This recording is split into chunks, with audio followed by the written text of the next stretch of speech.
What's up, everybody, and welcome to this week's What's on Kickstarter. Today we're going to be taking a look at some of the great, good, and not so great decks this week. Before we jump into it, make sure to like the video and subscribe to the channel. And there's a bell down there if you can ring it, please. Thank you. So, Steve, I gotta say, man, we have a pretty good amount of decks this week. I'm really excited to see what we got going on, and I'm really pumped for this week's fun campaigns. Dude, I'm the most excited for the fun campaign, that's for sure. Hopefully you guys are excited too, so make sure to stick around to the end and see what fun campaigns Steve and I picked this week. But before we jump into everything, let's take a quick word from our sponsor here. Join us as we celebrate the marvelous and fascinating things that surround us, all in the palm of your hands. You will be mesmerized. Follow us on Instagram at Marvelous Decks and at marvelousdecks.com. All right, and this week's first great deck is the Paisley Poker Playing Cards and Tabletop Counter Chips. Dude, Nice. no surprise here, Diamond Playing Cards always comes out with a banger of a campaign. Really close to their funding goal here, and obviously throwing in a little bit of an added poker box and everything this week, there's an added cost to it, so that goal for 2 decks and this whole custom chip set makes a lot of sense. Probably higher than we'd see usually for just decks, but definitely makes sense when you're throwing in something major into the goal as well. Let's take a look at what we got here, man. I always love 18 created, like, I know. Definitely has a lot of campaigns under her belt. Absolutely, absolutely. And I always love the stylized artwork that they bring into the campaign. Obviously, a really good campaign always has a little bit of added flair to it, not just using the plain text and random pictures. You want to try and bring a little bit of stylization to it, especially brand-related style. So, first look, you get a look at all of the old Paisleys they've done here with the 2 new ones on top there, which I think is super cool.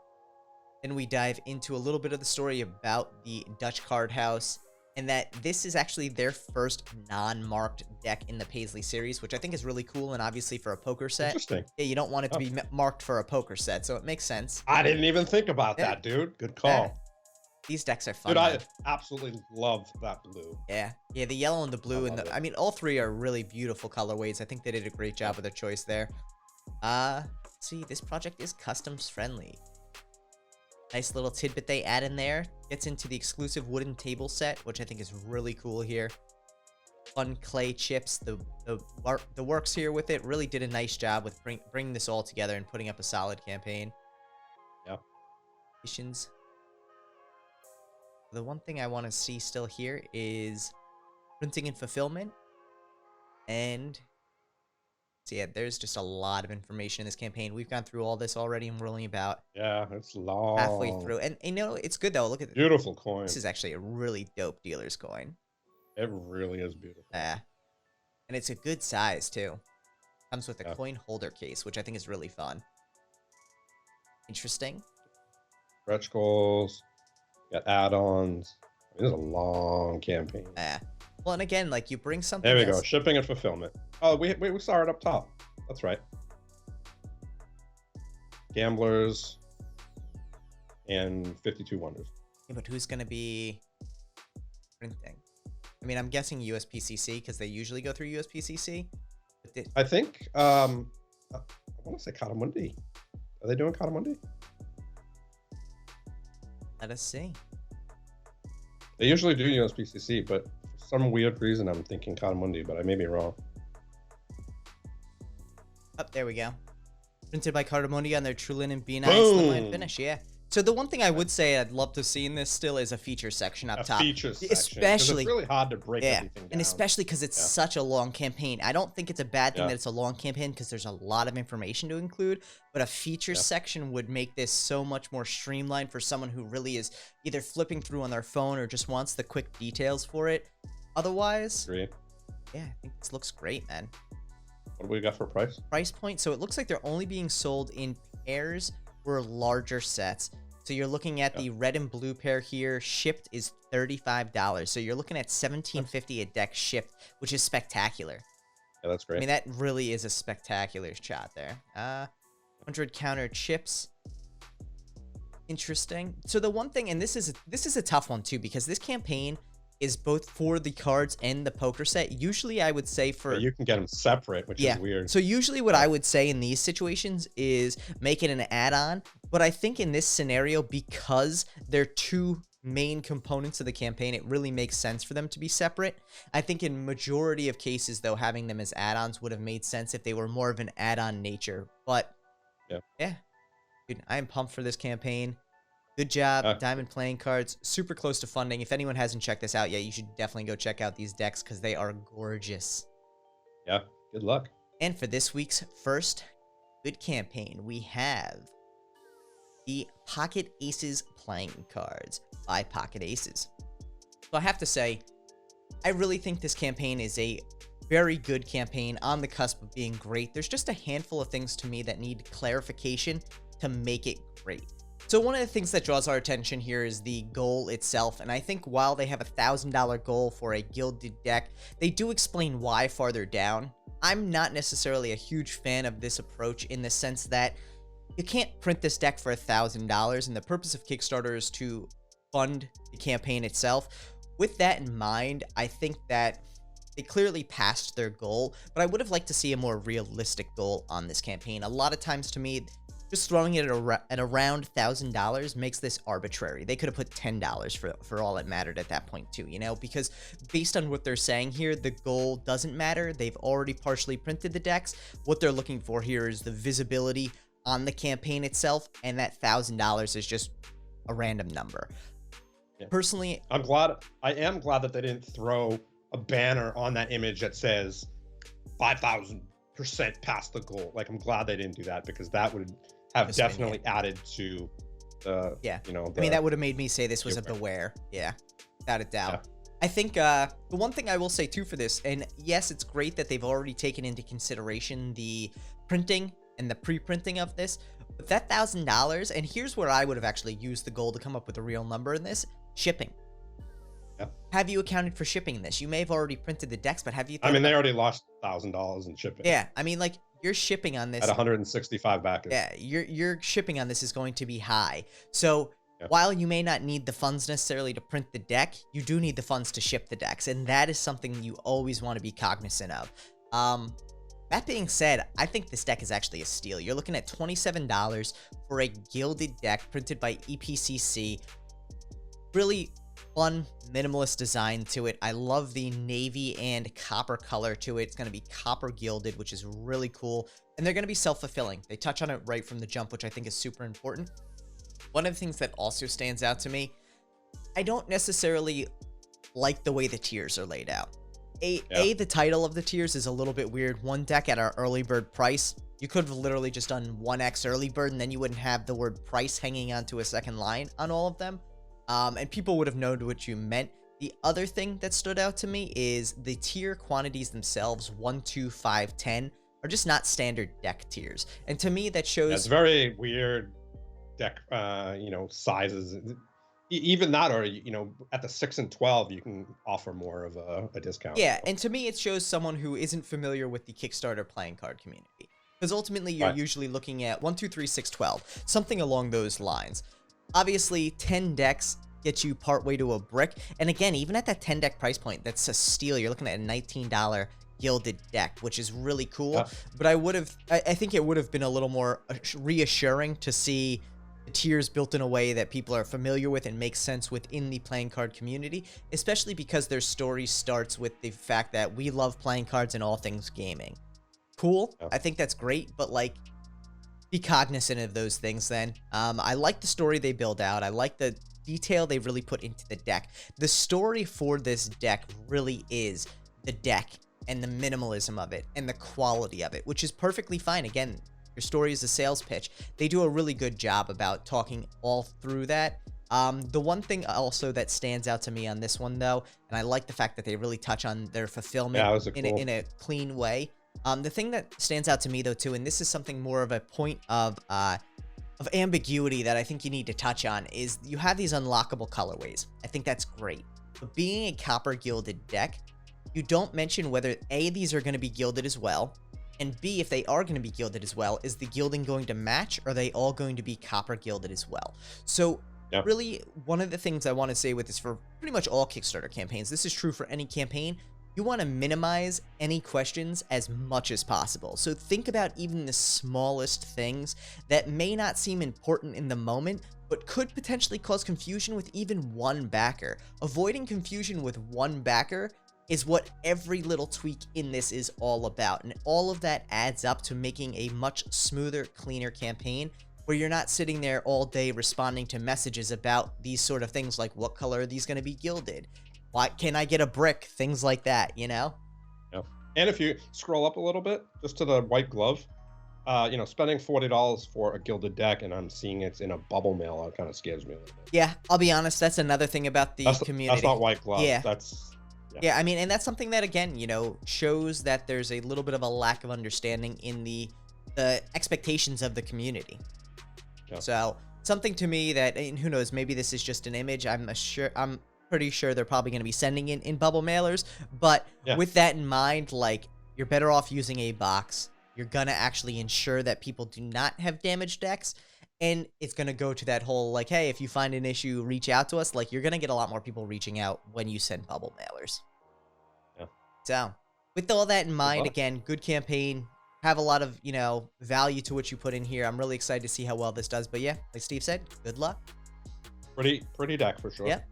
And for this week's first Needs Help campaign, we have the Vaxa playing cards, designer playing cards. I have to say, this is another one for us that was on the cusp of good, but there were a few things that just really stood out as needing help. One of them for me, off the cuff, it's a single deck with a $23,000 goal.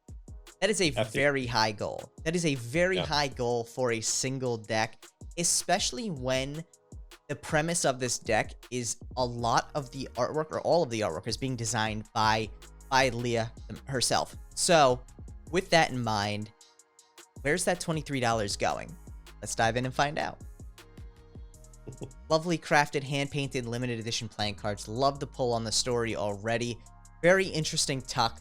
Not as vibrant as I would have liked based on really the intricacy of the back designs in the deck itself, but it's minimalist in a way that probably doesn't take away from the beauty of the cards, which, hey, that's cool. It's a one-way back design, too. It is, Yeah, it is. Yeah, I wonder how much of that may be the render, though. You know, it is. No. Yeah, look at that. Yeah, there's a lot of shadowing difference. So, interesting. Very cool. All right. Dives into it a little bit. The Vaxa deck is a sibling to the Vinder deck. Also crowdfunded right here on Kickstarter. Flora is the Vaxa deck. Are organized into theme suits that correspond to climate regions. Very interesting story, tying in right away. I think that's very cool. Kind of pulls from the Tarot deck. A little inspiration from Tarot. Yeah. No, which I think is really, really cool. Talks about the design of the cards right now. 34, the 54 are designed. I love to see that really handcrafted feel to this campaign. I think it really goes a long way to showing how exciting this process is and gets people invested, which I think is sometimes hard to do when you already have a deck fully designed. That being said, a lot of times it is also something where it adds a lot of communication necessity throughout the campaign, because if you're not constantly communicating with people to reassure them that all of the cards will be created by the time the campaign is done, you do have a little bit of concern there. That being... I mean, the artwork is beautiful. I think it's gorgeous. Yeah. That being said, yeah, I'm excited to see this come to life. Yeah. So, about the cards. Full color, yellow gilded edges, 54 unique hand-painted cards, 2 field guide cards. So, there's 2 ad cards in there. The one thing that I would want to see here is printer and fulfillment, and also I think just making this a little bit cleaner in the way the features are built out. Use bullet points. It actually draws the eye a lot more. Instead, this just looks like very broken up text, and it's not something that draws your attention. The other thing I will say for this too, and this is something we talked about a little bit earlier, you're an artist, like, you're creating beautiful decks, throw up little section headers.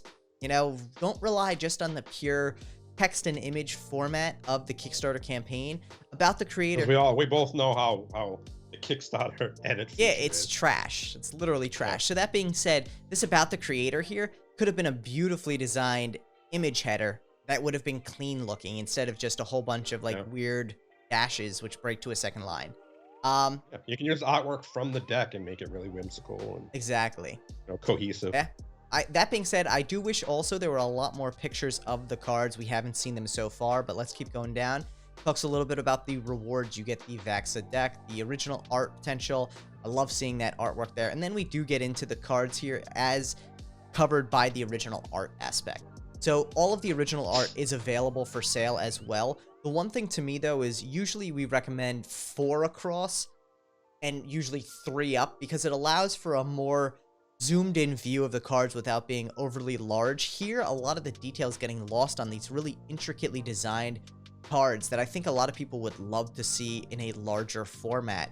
That being said, too, I think using the sold in a different way would probably be a little bit better because it's not going to block the artwork itself. Just putting a little sold, yeah, maybe over the name or under the name, something that wouldn't actually block the visuals of the cards themselves. Yeah.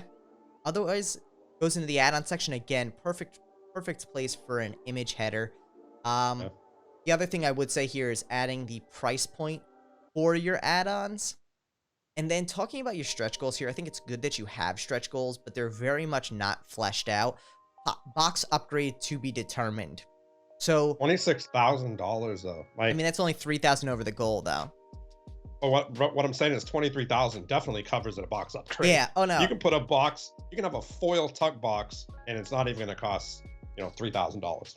Without a doubt. And that being said, we still don't know who's actually printing this. So that 23,000 goal is very high. I mean, here, and we can be candid about this. $23,000. Take shipping out of the equation for the moment. $23,000 will get you 10,000 standard decks. Obviously, there's a gilded, so there's an additional cost to it, but you're still looking at potentially 5,000 decks printed with that $23,000 goal. So, like, talking about how limited this is very important to explain part of that goal or being realistic about why that goal is so high. For me, seeing like one of those budget breakouts in this would actually help a lot. You could talk about shipping, advertising, printing, all that stuff, and it would be concise and clearly state where the goal is going. But ultimately, that goal is really high for what this is. Yeah, but let's take a look at the price point. Price point, we're looking at $20 shipped for a gilded deck. Great price point. Especially for all custom cheap. artwork. It's cheap for, I mean, obviously they could have, come down a little bit on the goal and, increase that a little bit on the deck cost. Yeah, and I'd be curious too, because the interesting thing about it, that $12,000 price point, if you're only printing 1,000 decks, pretty much covers your goal right there. Like, that covers your cost. Like, you'd be at a break-even point at this point for 1,000 decks, gilded yellow, with a standard tuck, and standard card design other than the gilding. 12,200 is pretty close to what you'd need. So, for sure. So you'd already have a funded campaign.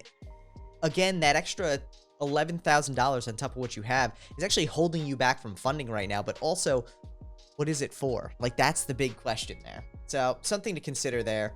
I do like the original art aspect of this, and all of the original art looks like, in some of the cases, the original art does not include the decks. that might have something to do with the 23,000, and assuming, that's that time, she put into creating those individual pieces is allotted into that goal. And that's the only other thing I can think of. And that's something that actually, though, should be mentioned in the story because it justifies the cost a lot more and allows people to connect even more and realize how much effort and energy has gone into the deck. With that in mind as well, I think this is a great example of a campaign where, while the original art is for sale, the deck is your main goal. The original art should be add-ons. Make it an add-on because that way you get someone to buy a deck and the art, not just the art. Also, the other thing to consider with this is there's this whole Vaxa deck, but customized, with a special hand-touch detail and signed. So, I'm curious what the hand-touch details are for an extra $30 and a signature. That's a pretty pricey point there for a signature and a customized tuck that we don't know what it looks like. So if it's hand painted by you individually and signed, 100% might be worth that $30 to people. But I think you need to be a little more clear on that one as well. So again, I do think this campaign has a lot of merit. As with last week's Need Help campaign, it's an outlier in the sense that there's a lot of information here. But some of those key points that are really going to be driving factors for someone and make people comfortable in backing the campaign are very important to have here. Printer, fulfillment, where that extra goal is going to, why it's so high. Because again, people want to know that they're going to get what they're backing for. So at $23,000 in the trajectory you're going, you may hit it, but you also may not. And people don't want to be uncertain about their purchase. So Yeah. Good luck though. yeah, good luck.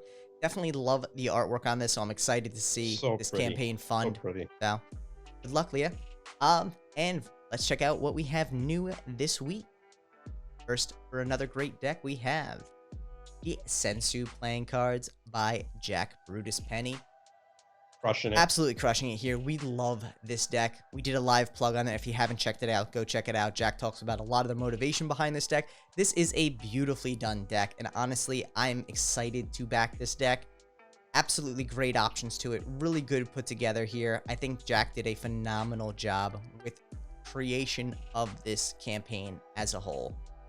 The campaign, it just goes on forever. It's a little too long for my liking, but there's a lot of information there. There's a lot of different things that's added into the campaign, so it's understandable. And obviously, you know, he does a lot for what's the word I'm looking for?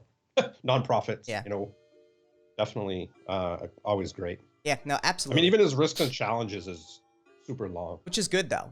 Better long than short in these situations. Here's the thing. I genuinely think that Jack put so much effort and energy into this. It's understandable that it's long because the campaign itself is the story, start to finish. I do think that this campaign is as long as it needs to be with all the information it's there. So, good luck. What's that? Nice. And for another great deck this week, we have the Awin playing cards. Again, we've seen this deck float around a lot on Instagram recently. I think they've done a really good job on their marketing aspect of it. The one thing that stands out to me as a biggest thing, I would have said, just throw in a little bit of higher quality printed and fulfilled by images there. Something that stands out, you know, it looks grainy. On a smaller screen, that might actually be amplified even more because it's taking up more of the screen real estate. Love the fact, though, that they went right into the features and really did a good job visualizing this deck across the board. So, good luck. And another great deck this week we have the Waiting Hand Flipbook Cards by Joe Odyssey. Another deck this week actually printed by MPC, and I'm actually really excited to see a lot of creators start to use MPC for production quality decks.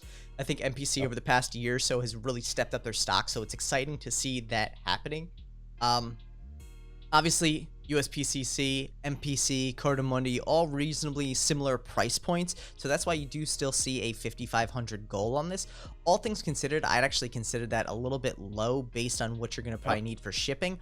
And the one thing I will consider here as well, they do touch on the printer and the fulfillment, but that price point for shipping on this makes it from a $14 deck to $28. That is a high price point for this deck. All things considered, this shipped $20, cool, but I would be looking at someone other than MPC for fulfillment in the future if they're going to be charging $14 US for shipping. So, good luck. And another great campaign this week, we have the Guns, Jazz, and Whiskey playing cards relaunch. Absolutely amazing job done by Marco here, and this shows how much just sticking with a project you believe in will help you get to your goal eventually. This is actually the third relaunch for Marco, and it's finally fully funded, which I think is amazing. If this is your style deck, that's awesome. It's a beautiful deck. It really is. Love the way he's built this out, and I do think over time he's really just tweaked the deck and the campaign in a way that's been responsive to the feedback he's received from the community, which is crucial. So super excited to see Marco fund on this one. Congratulations, and definitely a great campaign this week. And for a needs help campaign, we have the Mystical Pirates playing cards. And I have to say, this week's actually really interesting because a lot of the need help campaigns we have are fully developed campaigns that just aren't hitting things the way they should be based on what the community's expecting. I really think the one thing I want to stress to any creator out there, utilize images for your section headers. It cleans up the look of this so much more than just having a small bold word of add-on down here, and really helps, I mean, this one's not even bold, and really helps people find the sections they're looking for. Go that little bit of an extra step to really bring it in. With that in mind, There's no discussion for this section on the add-ons about the poker chips or anything about them, just the images. The risks and challenges is way too short for this campaign, and all things considered, the deck will be printed by WJPC and fulfilled by Gambler's Warehouse should not be first showing up in your risks and challenges section. Throw that in the features up top, talk about it in a shipping and handling section, in a printing section. These are things that people care about. They're not risks and challenges, they're facts. And they're both reputable companies. Absolutely agreed. I think this is information that people want to know. You want to get that in the campaign where it's actually important, not putting it in a section that's not actually relevant to it. So with that in mind too, we're looking at a pretty high price point for this deck for what it is. $23 shipped, $9 US shipping. Gambler shipping in the US is $6. So with that in mind, it's something to consider that where's that extra $3 for shipping and handling coming from when Gamblers, who's a known entity, is doing that here. To me, I'm almost actually going to throw a beware on this because you shouldn't be gouging on your price point for shipping. So, yeah, good luck, but definitely need some help this week. And for another Needs Help campaign, we have the Dark Times 2020 Corona-themed playing cards.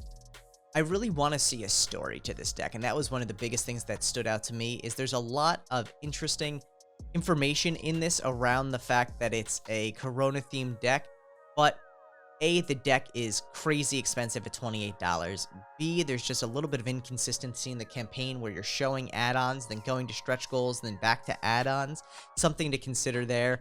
The other big thing that stands out to me, looking through this campaign, who's printing? Who's fulfilling? You know, I mean, I think we've seen a lot of Corona decks done since the pandemic happened. A lot of them are done well, some of them are not. This definitely falls in the not done well category, and not from the artwork point of view. The artwork is colorful and fun, but from the point of view of the campaign itself, who's going to be printing, who's going to be fulfilling, why is your price point so high? The goal seems on point, which I think is great, but you need to actually tell a story with this deck if you're trying to sell it. So this one to me would be something that's probably going to have to go back to the drawing board, but consider how you want to go back and really bring this to a relaunch state where it's ready to actually be sold.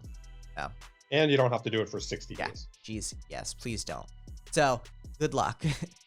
And for another Needs Help campaign this week, we have the For the Culture playlist playing cards. I actually really love what they did with this campaign, talking about using QR codes on the back to bring lesser known artists to the forefront and give you an opportunity to check out some of the music. The one thing though that stands out to me behind this is, unless you have the time to check out every artist with a QR code, like there's no real way to easily sample that music. I feel like there needs to be some sort of connection between the premise of sampling the music and then following the QR code to get more of the artist's music.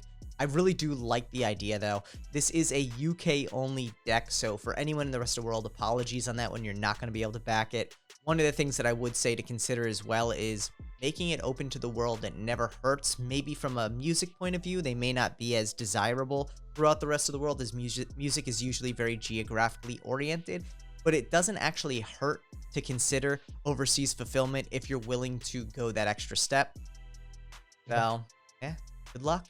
Good luck. So, Steve, what are you backing this week? I am backing Sensu, Nice. Paisley, and that's about it. Nice, man. I definitely think those two 100% in my back these decks category this week. Yeah. And honestly, I like the Vaxa. I want to see it do well. I think the artwork is really dope. I would back it. My only concern there, and again, you know, $20 for a gilded deck is a steal, but I want to know who's printing it. I want to know who's fulfilling that. So if I could find out that information on the Vaxa, that might actually make it to my list as well. Yeah. I mean, I just honestly can't, at this point, I just don't even look into a deck if I don't even know who's printing. Yeah. It's not even worth it for me to figure it out anymore. Yeah, You know? and dude, something to consider for anyone looking to create a deck. That's how important it is to know who's printing your deck. Even if it's not necessarily a well-known printer, knowing who it is adds a level of confidence that is an absolute necessity. So do consider that while you're building out your campaign. Let's take a quick word from our sponsor here, and then we're going to be showing off this week's fun campaign. So make sure to stick around, and don't forget to drop a comment down below and let us know what decks you'd be backing this week. Join us as we celebrate the marvelous and fascinating things that surround us, all in the palm of your hands. You will be mesmerized. Follow us on Instagram at Marvelous Decks and at marvelousdecks.com. Steve, I don't know about you, man, but I'm really excited for this week. I think we're switching it up a little bit. The funny thing is, I feel like every time we do a fun campaign, there's like 3 or 4 categories that they fall into now. It's either like lighting, gaming, gadgets, or other. The other is still a developing category, and I think, we have a little bit of other this week, which is exciting. But, yeah. Ready, man? Yeah, you know what? I it's funny because I was thinking, and you kind of nulled me on the category I'm used to, and I kind of jumped. I think I found the loophole that I don't think you realize. Jeez. You know what? Because this one also comes with a light, and we'll see. But I'll tell you, it's a light for a different purpose, and that's why I didn't call you too much on it. Correct. So Correct. let's check out this week's first fun campaign. For my pick, we have the Dice by Wyrmwood and Dispel.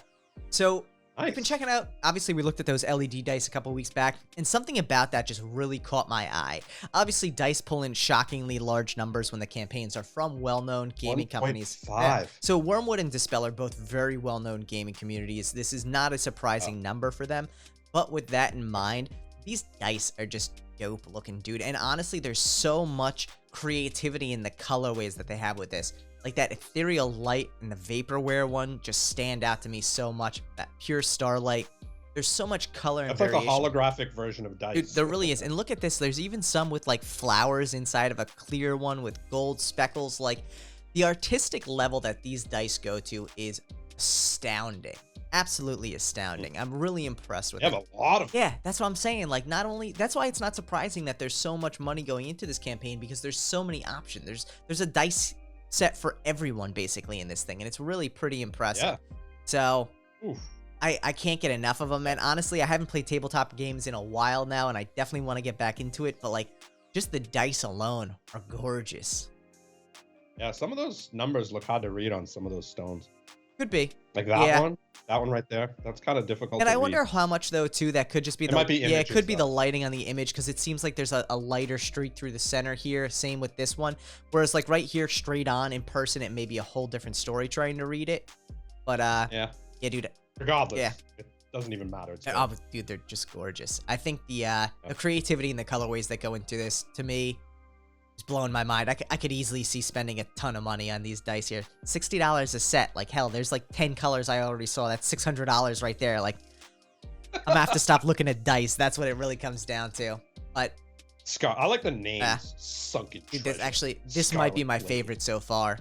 So yeah, Aquamarine. Dude, it's such good looking and creative They really colorways. So I was excited when I saw this one, and I was like, all right, like dice, I know people love tabletop gaming, and these dice are just spectacular. So, and you're looking at pretty reasonable prices too. If you're only looking to switch up one of your die sets, you get a single D20 for $20, or you get the full set in some of these cases for $60 to $80 depending. So $20 for one dice. So it depends. Is it die? It's one die. Yeah.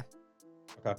Yeah. So it depends on the sets. Hey. Some of them are 15. But yeah, dude, I mean, again, these are custom made, custom designed. So, you know what I want to know? I want to know how many people in the community are into tabletop gaming. If you can, leave us comments below, I'd be interested to know. No, I think that's a good question. So, because I have no idea about this world. It's a whole new world for me. Absolutely. This one really stood out to me. So, yeah, I was excited by this. They just look gorgeous. That's cool. Yeah, that's cool. All right. Good call. When you brought it in and you were like, yeah, yours lit up, and I was like looking and I'm like, wait, did these shit come out of them like that? That would be sick. It'd be very hard to roll like that, but yeah, I know, right? Oh my god, I love it. Absolutely love it. But all right, you ready for your fun campaign this week, Steve? Of course, I'm ready. Let's check it out, man. Steve picked the LeGrow Create Your Own Desktop Garden with Ease. So Steve's little loophole here is the fact that they come with grow lights, and understandable, that's fine. I don't think anyone's using this. Actually, you probably could use it to set an ambiance in a room. You're not going to use this for your primary lighting source, but with that in mind, dude, the prime function is growing things. Does everything. Yeah. Literally, it's a Bluetooth speaker as well. God. And it can play music. Dude, I'm telling you, it's amazing. It has a charging port. It's just epic. And I love plants. Those who know me and Leslie know that we have a billion plants around the house. And this is just a really cool way to, I mean, if you look at the inspiration behind this whole setup is, the creator got the idea from his daughter who was playing with Legos. Yeah. And that's kind of where the creation came from, which makes total sense because you can just keep adding on and you can have a big, long structure if you have, kind of like a bar type thing in between your kitchen and dining room, or you can just create some really cool stuff. See, and the one thing that stands out to me that I'm really curious on, especially with the succulents that they're advertising here, and I'd love to find out more about how well it actually works for succulents. Usually succulents like a damp soil with outstanding water in them because they're very prone to root rot. And based on the way this is built out, it looks like that for 7 to 15 days, the water stands underneath and gets absorbed up, which to me would be a big concern for succulents. But other than that, this thing is dope looking, man. I think you'd... Yeah, I mean, the cool thing is obviously you don't have to water it the same way you would water other plants. Yeah. For succulents, you can just, mist it.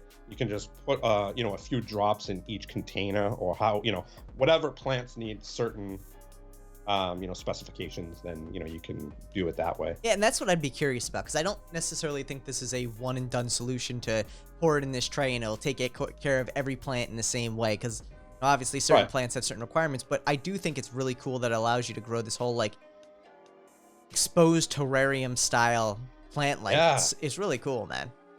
And it's pretty cheap. It's like $49. Here's like a vertical garden for $29. That's not bad at all.